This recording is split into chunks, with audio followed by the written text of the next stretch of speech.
having an unloving self-talk made it really hard for me to be able to give true love and compassion to others. I don't like to argue, so I say nothing and fume for days. How do I set boundaries without sounding like a jerk? I hate the idea that I might accidentally offend somebody, so sometimes I'd just rather say nothing at all. Welcome to the Language Alchemy Podcast, and thank you for joining me today. This is your host, Alejandra, a transformative communication teacher and coach devoted to helping you transform your communication. Because when you transform your communication, you transform your life and all your relationships. Thank you so much for joining me today as we start a new month. If this is your first time tuning into the Language Alchemy Podcast, you are welcome. And if you've been listening to the podcast for some time, I'm so grateful you're here. And you may have noticed that I mention what's going on in our social environment in many episodes. This is because our social environment, with its various layers of culture, can strongly influence the way we communicate. Later in the year, I am going to devote a podcast episode to the topic of cultural events and their influence on communication. During the month of February, I am going to refer to the event upon us, Valentine's Day. If you live in the United States or in a place influenced by it, you are going to be surrounded by quotes about love, heart-shaped decorations, and strong reminders to buy a special someone a Valentine's Day gift. So during this month, I'm going to give you transformative communication tools to express love in a conscious and authentic way. In this episode in particular, I want to focus on something that Valentine's Day doesn't often address, and that is expressing love to ourselves.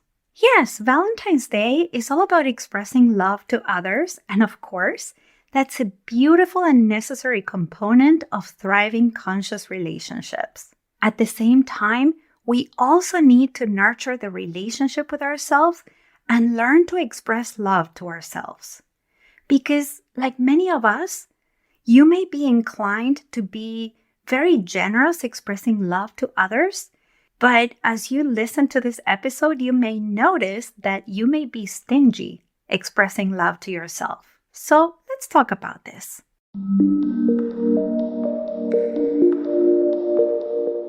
To start, I have some questions for you. How do you talk to yourself about yourself? Do you address yourself with love? And when I say love here, I'm talking about love in its many shapes, such as kindness, gentleness, warmth, friendliness, appreciation. So, do you address yourself with some of these forms of love?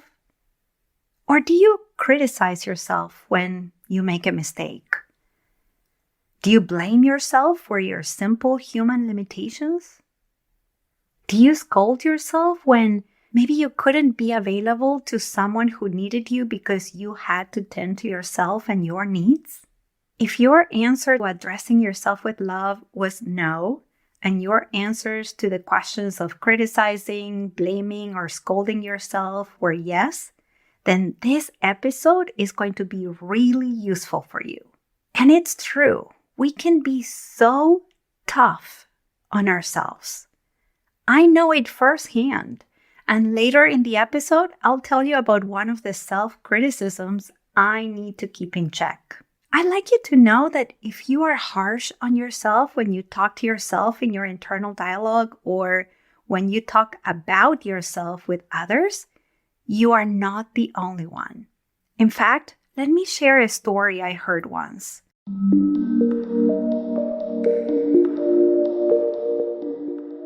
I can't remember which spiritual teacher I sat with shared this story, so please forgive me for not giving credit where credit is due.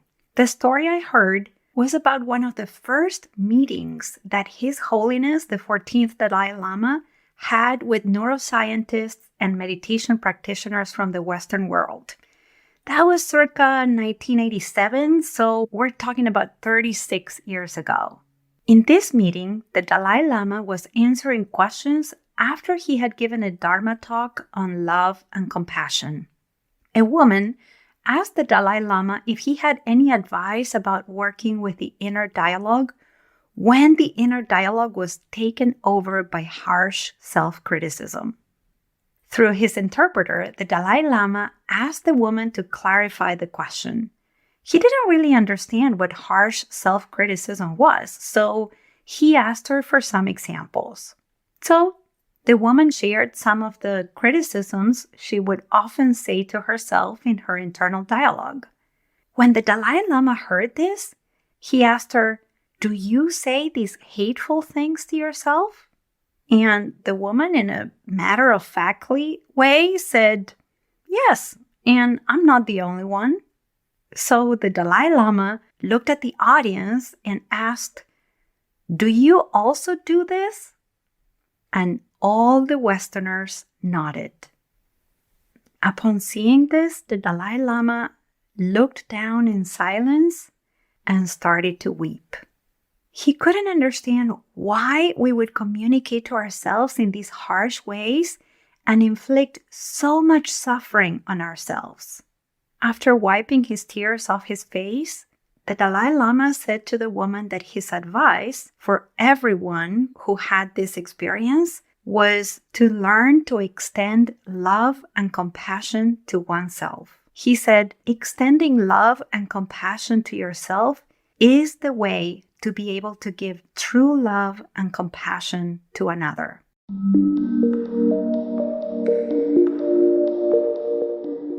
In the transformative communication work I do with my wonderful students and clients, I hear again and again how they speak to themselves. Some of these ways are simply mean and demeaning. And truth be told, like the neuroscientists and meditation practitioners who attended that first meeting with His Holiness, the Dalai Lama, most people do this. We put ourselves down, we beat ourselves up, we call ourselves nasty names, we say discouraging things to ourselves, we doubt that we're enough or that we do enough, and we even turn ourselves against ourselves so much that in many cases with people I've supported, when we bring courageous awareness to the internal dialogue, what we find is that the inner talk centers around self-deprecation, self-hatred, and self-alienation. As you're listening to this, if you're recognizing, yes, I think I talk to myself in these ways, Alejandra, then take a deep breath and let that recognition sink in. Yeah, remember that in order to transform something, in order to do alchemy, we need to see what's going on first. Seeing how you talk to yourself is not something negative. If you don't know how you talk to yourself, and there's a lot of unloving self-talk going on in your internal dialogue, it will keep going. And it will keep inflicting suffering on you. Bringing awareness to how you are bringing unnecessary pain to yourself is really good. Because if you discover that you are treating yourself in an unloving way, you can learn to change this. Yes, I have changed it in myself, and I've helped hundreds of people talk to themselves lovingly. You can do it too. So now, take another deep breath, and this time, feel what it's like to know that it is possible to change how you talk to yourself.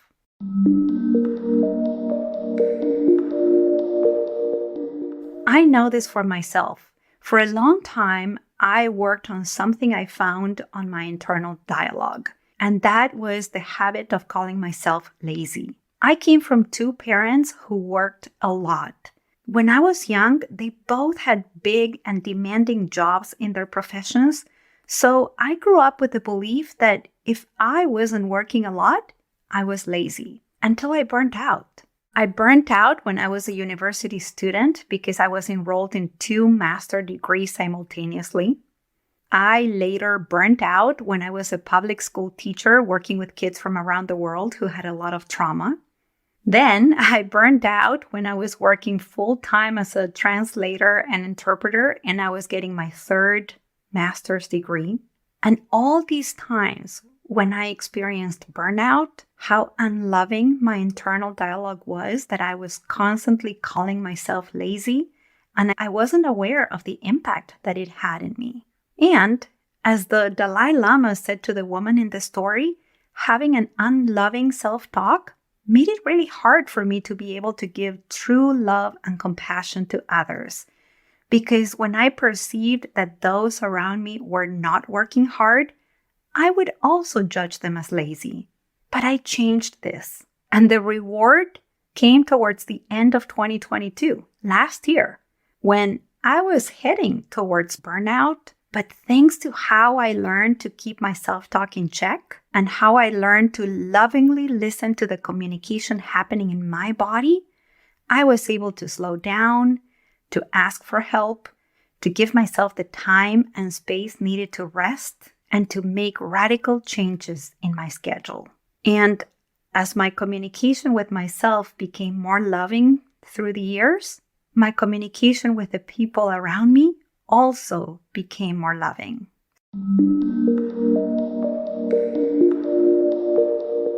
So many of my students and clients come to work with me to learn to communicate more lovingly with others.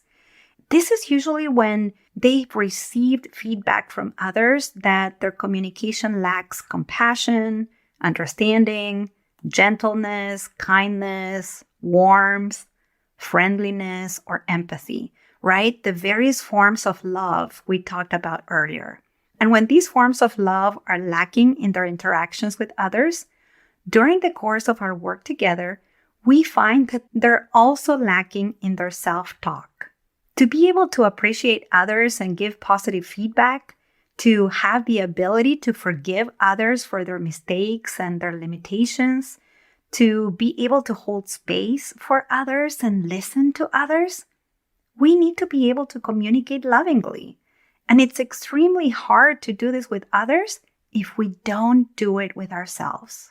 As you consider how to express love for others as Valentine's Day approaches, I encourage you to consider first how you can turn that expression of love towards yourself first.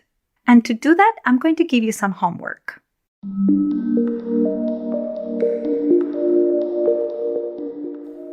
This week, track how you talk to yourself. Every time you catch yourself talking to yourself in your internal dialogue, write that down. You can use a small notepad carried around with you in your pocket. You can use your favorite note-taking app. You can use voice memos. Whatever it is, every time you notice how you talk to yourself, you write that down. And if you do this for 7 days, you'll likely strike gold, because the way we talk to ourselves tends to be repetitive. So you're going to find good stuff there. Then on the 8th day, read what you tracked during the previous 7 days. As you read what you tracked during the previous 7 days, go back to the questions I asked you in the beginning of this episode. How do you talk to yourself about yourself? Do you address yourself with some of the forms of love? Do you criticize yourself when you make a mistake? Do you blame yourself for your simple human limitations? Do you scold yourself when you are not able to be available to others because you're tending to your own needs? And if after answering these questions, you find that your self-talk is not loving, then it's time to transform your communication. I can attest that transforming your communication is a radical act of self-love. And in case you're wondering, no, having a loving self-talk doesn't lead to arrogance or inflating your ego. A loving self-talk benefits you and everyone around you. So if at the end of these 7 days of tracking your self-talk, you recognize that transformation is needed, reach out to me. Right now, I have 3 spots for one-on-one transformative communication coaching. And if you'd like to know if this would be a good fit for you, Sign up for a 60-minute reduced rate consultation with me at languagealchemy.com. In this initial consultation, you'll tell me about your situation and your needs. I'll offer you coaching. I'll give you suggestions for your alchemical path ahead. And we'll also talk about whether it would be useful for you to work with me for 3, 6, or 9 months. Again, you can schedule a 1-hour reduced rate consultation with me at languagealchemy.com.